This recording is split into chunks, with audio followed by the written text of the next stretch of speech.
Hello. Um, my name is Anna Lindal. I am the Dean of the Faculty of Fine Applied and Performing Arts of the University of Gothenburg, and also President of the Society for Artistic Research, which we will come back to later. I just want to say something about first myself and my faculty, and the fact that we are since 12 years a faculty with doctoral examination rights and a research school and artistic research culture.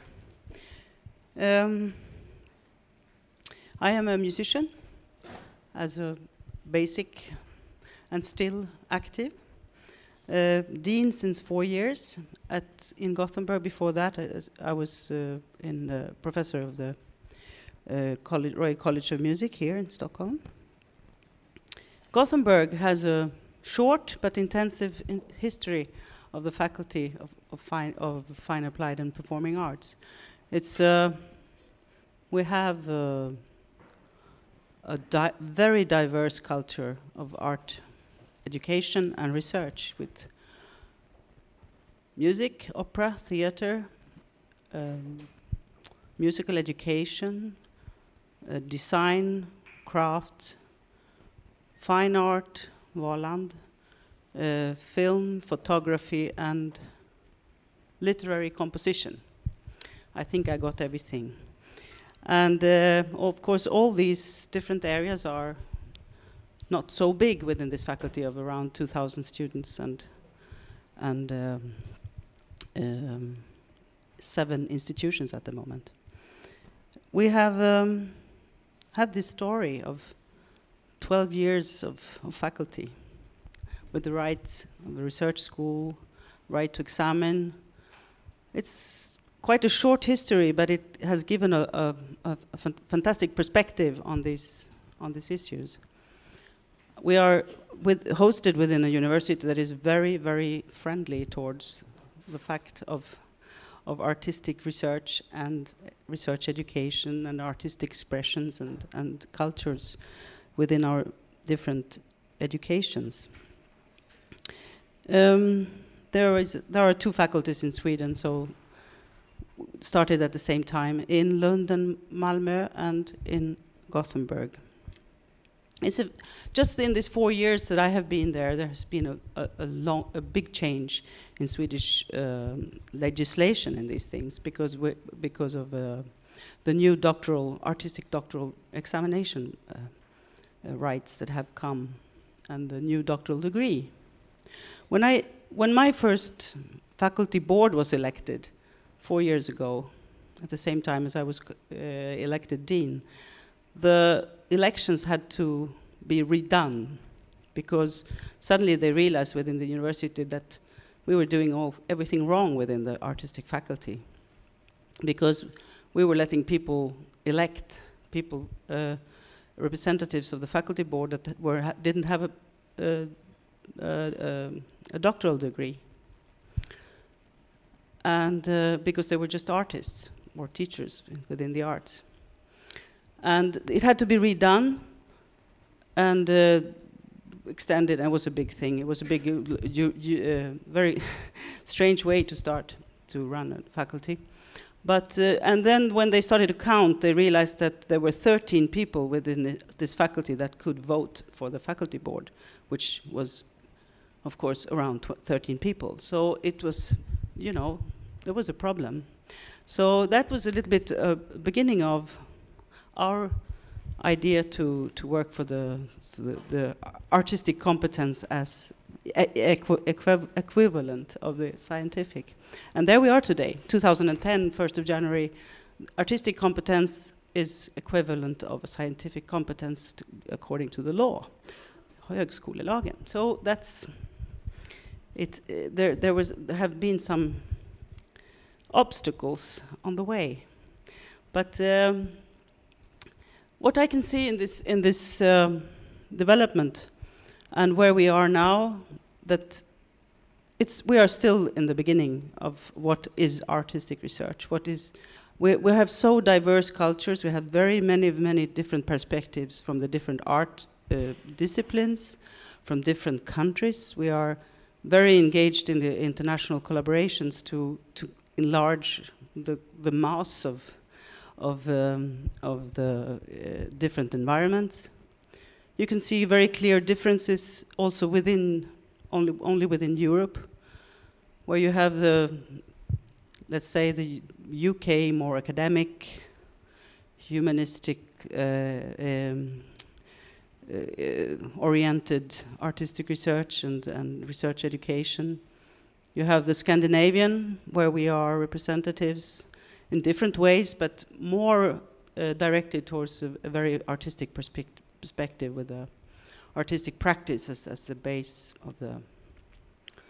of our research. And then you have perhaps also a smaller strand in Germany, Austria, with the critical, political, social, critical perspective within the artistic research. It's very interesting, and all these strands or different perspectives are so important that they can still be alive and growing in their different directions, because I think that diversity is very important within this field. When we're very young, and we have to develop by doing, by doing what we are doing and presenting and see what results we are coming to. Dangerous to define too early what is artistic research, although that's all we're doing all the time. That's all we're talking about in our conferences. What is artistic research? But that's another question. So where we are now, it's the visibility and why the Society for Artistic Research has been my focus for soon 2 years. Is this international collaboration, the possibilities of the collaborations and the visibility and communication between researchers, which this research catalog and the Journal of Artistic Research enables, because we are really small within our different regions, with our different disciplines, and there's really a fantastic possibility with of course, with the web, a web journal and the web database with artistic research is a very strong opening for possibilities to communicate between researchers. And we will talk a little bit more about this with Rolf, but I'm really incredibly happy that KTH has opened this possibility for us of hosting the server for the research catalog and the JAR, which is it's the right place to be. But no, so I give the word to Rolf.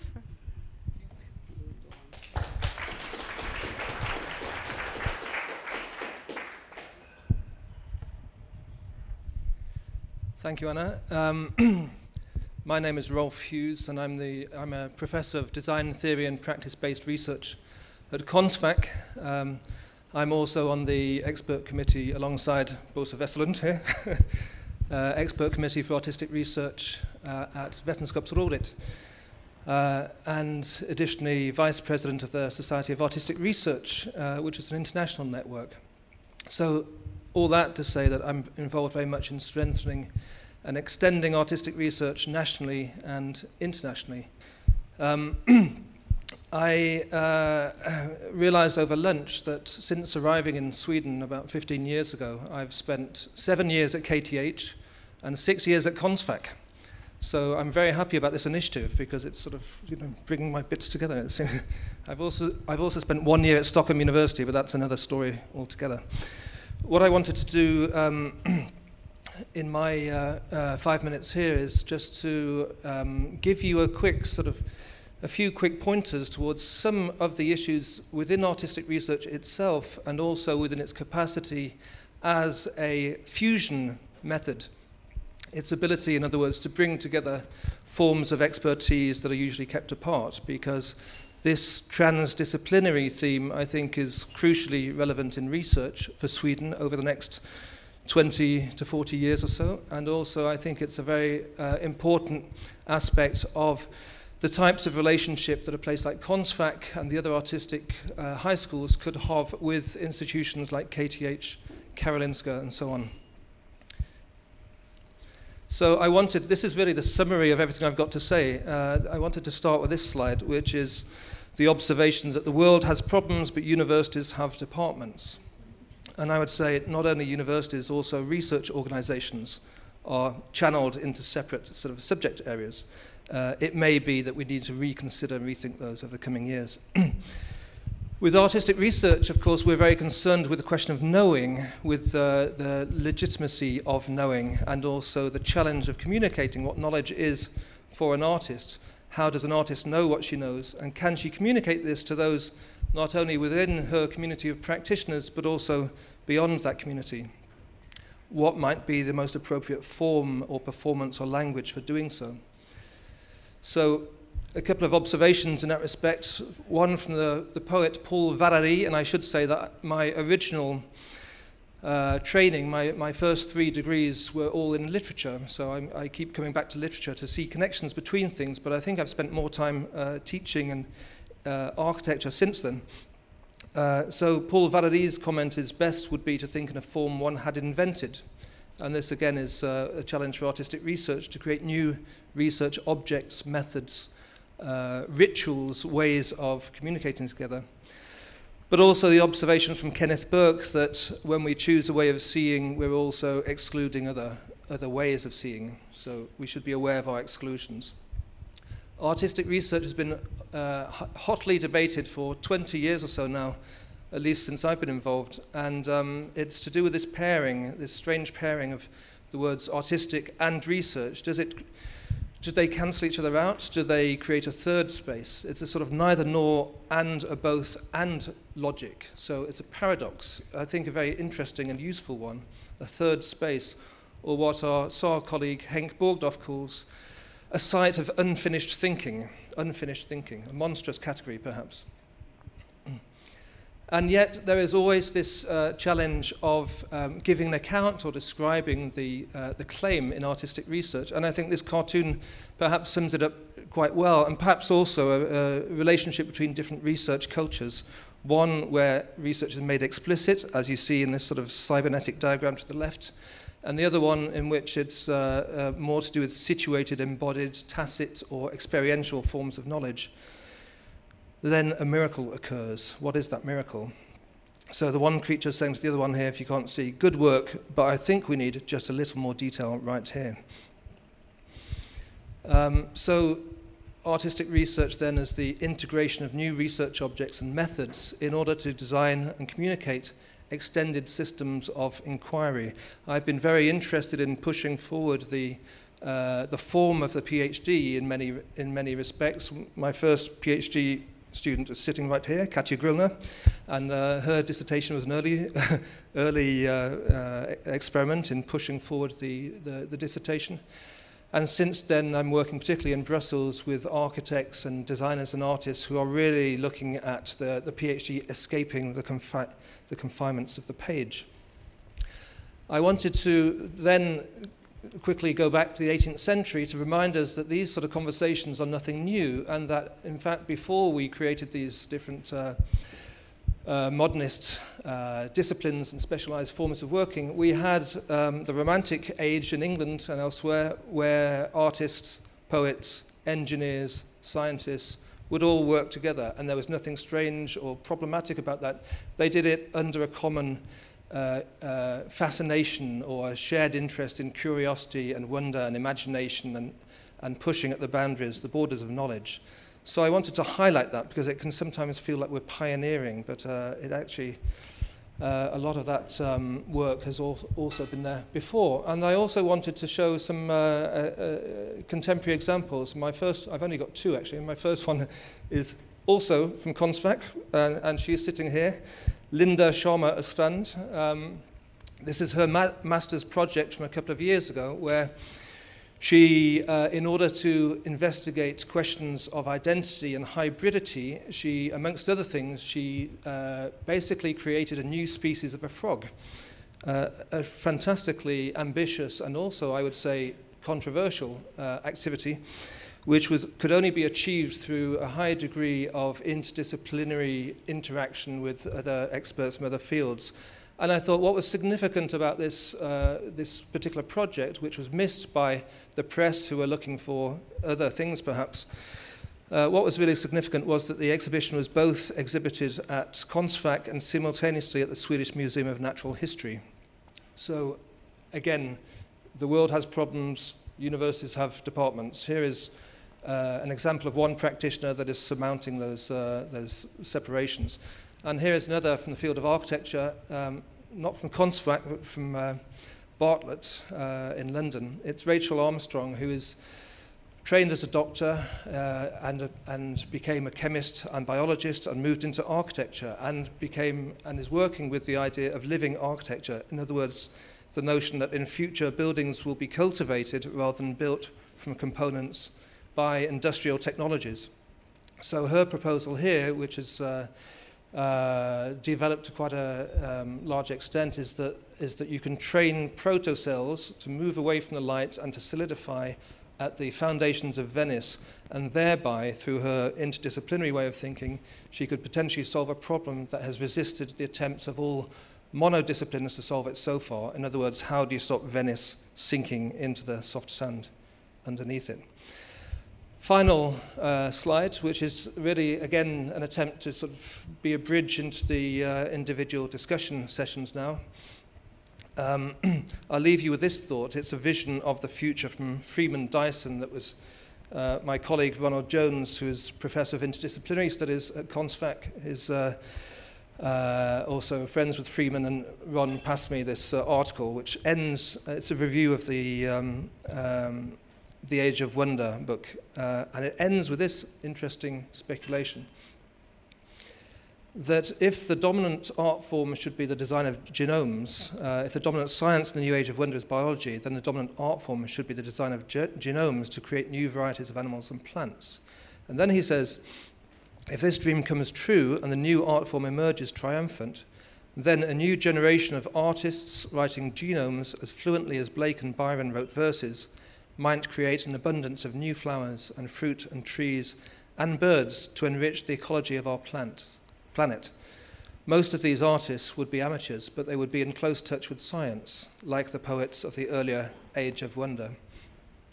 So I'll leave you with that, whether that's a sort of utopian or dystopian vision, but certainly the interest, at least for me here, is what transdisciplinary reconfigurations of identity, methods, expertise, languages, metaphors, etc., occur through, in its early forms, initiatives such as the one we're gathered here today for.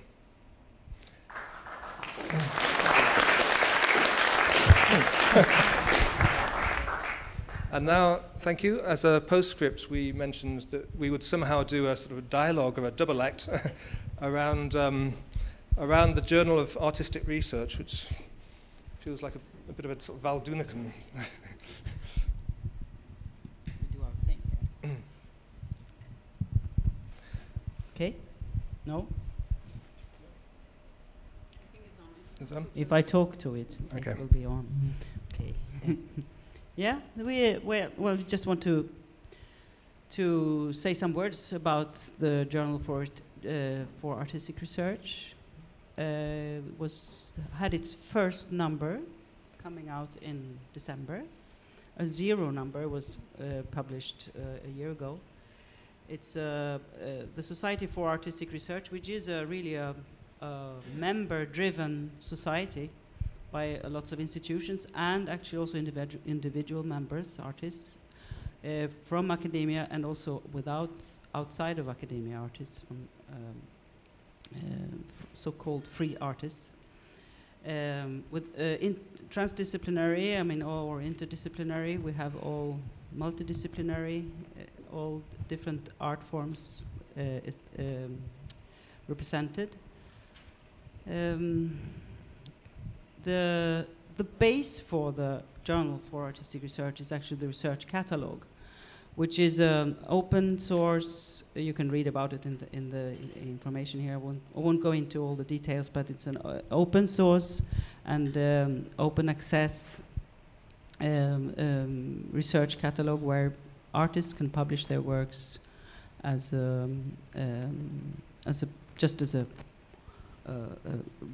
repository where you can kind of show your work to each other and openly. And from that on, then you have the peer-reviewed Journal for Artistic Research, which is where you can be published after editorial work and peer reviewing, which is the first peer-reviewed artistic publication like this. And it opens a lot of different challenges, not the least what is peer review in the artistic field. We have always been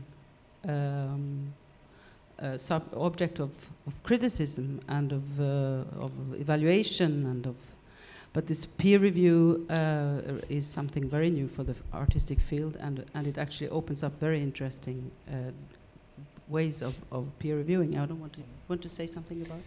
Yeah, I think the interesting thing here is the ambition to really transform the publication tool and to reconsider what would be an appropriate publication tool for a new research field, and to think of it from ground up. So there's been actually a lot of work over a number of years, particularly with Michael Schwab and Henk Borgdorf, been the two pioneers there. They've put a lot of resources into this over a couple of years to really rethink how an online journal might better reflect the particular challenges and needs of artistic research. That's one aspect, and I think the relationship between the research catalogue and the journal is also interesting, because the notion of the research catalogue is yeah, okay. The research catalogue is open source, so anybody at any time, including anybody in this room, can register and then start uploading your research directly, and you decide who sees it, so you're in control of who is able to see it. You can limit it to a small number of friends, or you can open it up to the public when you like.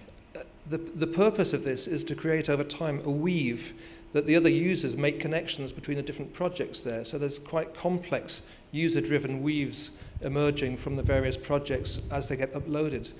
And then, as it were, above ground, there is the visible Journal of Artistic Research, which is, as Anna mentioned, peer-reviewed, and it will pull up some of those projects as well as commission external initiatives for each issue of the journal. And what is interesting also in that regard, I think, is the whole question of, as Anna also mentioned, evaluation. This is the burning question in artistic research, because on what epistemic ground do you stand when you wish to evaluate, to judge an artistic research project?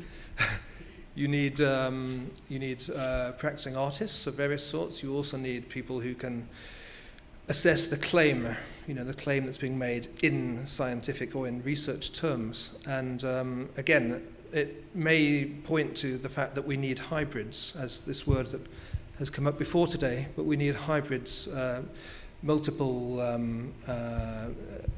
disciplinary backgrounds in order to be able to assess such work.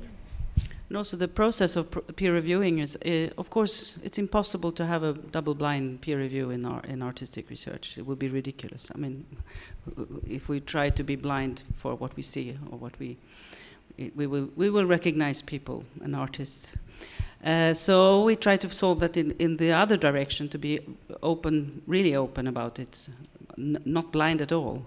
So the reviewers work, of course, anonymously, but then when you have done your work, you agree to publish your review, and that you also publish together with the publication. So there is a real transparency in how things are being evaluated and who is doing it and on what premises, which is, I think, for academia something very important and interesting as another view on peer reviewing.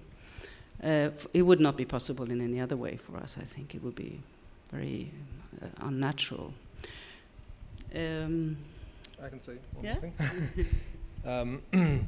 The journal is online now, and you can access it through jar-online.net.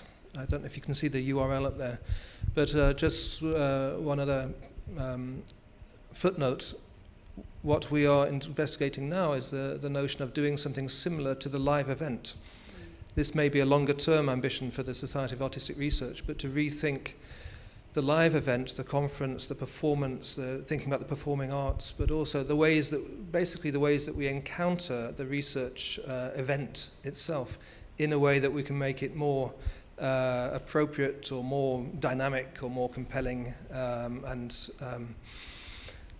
putting experience right at the center of such events. And we're at the beginning of that process. I'm talking a lot to the Dance and Circus Högskolan here in that regard, because it has obvious relevance to the professionals up there. But I just wanted to flag that that's also work that lies ahead. Doing what JAR has done to publication, we are also thinking about doing to life. I just was to say some last word. Why would we be so interested within the art field, to have an academic kind of procedure as well? I mean, with the peer review, with the publications that are being evaluated and so on, and that is, of course, the hard facts of how research is being funded, how evaluated and assessed. And we cannot live without this within the art world, and we wouldn't be serious within this field. So that is, I mean, there is a really strong why we are developing this but it has to be on the premises of the art practice and the art research. We see it in Gothenburg. We are now being funded. The research, our faculty research allocation is being based on what we publish and how much external funding we get in. Parts of our funding is coming to us because of that, and so we have to work on it. And I think that's something we have to decide. Also, find the ways for how the artistic research is being published. That's very important, that it's on our ways of expressing ourselves can make sense.